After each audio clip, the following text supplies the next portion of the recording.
The Quest 2's price went up, and VRChat added an anti-cheat function that basically breaks mod support and caused the entire community to explode in rage. Damn, I picked a hell of a time to slow down on video releases, it looks like. Though I do have a good reason for that. For more on the news and a quick update on this very channel, you're in the right place. Welcome, Virtual Dreamers. My name is Gregory, and this is your Virtual News. Starting right off the bat with the big one, the Meta Quest 2 has gone up in price by $100, just bundling in Beat Saber for a limited time as what amounts to a token gesture at this point. I can't ever recall seeing a consumer electronics product of this type having its MSRP go up after years on store shelves. Usually it's the other way around. While I'm certain the supply shortages have had a role in all this, I also can't help but wonder if maybe this is a sign of Meta getting a little bit too comfortable with their monopoly on the VR market. Considering that Pico may be releasing superior hardware options to them at a similar price pretty soon, and that they've got the FTC trying to block their moves, maybe they should reconsider that position. The VR industry is far from set in stone after all. Sadly, we can actually see that very fluidity both work favorably and negatively, as is the case with the most recent VRChat situation.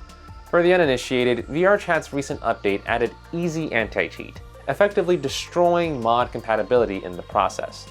As you can imagine, there was some serious community backlash, as some members of the community depended on mods to be able to play the game due to disabilities or other handicaps. VRChat has rapidly released updates that try to address these concerns, but quite frankly, there's just no other way around the core message that is being sent here.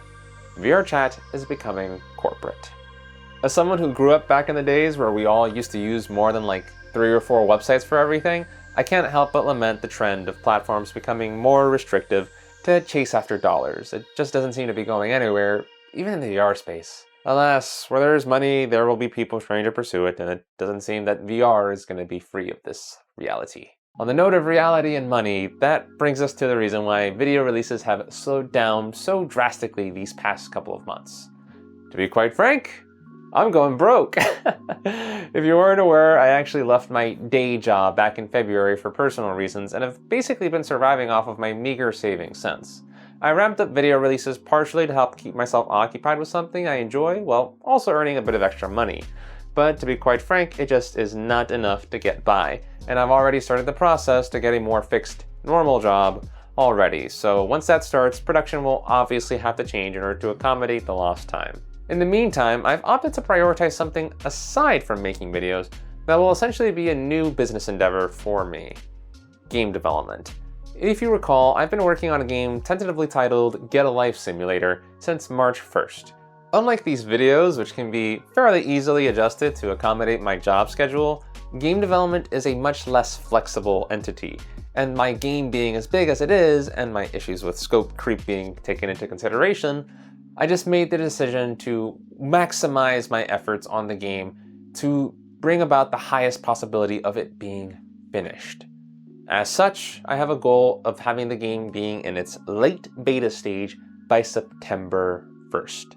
Essentially, no more new content, no more new changes, no more new features will be made after September 1st.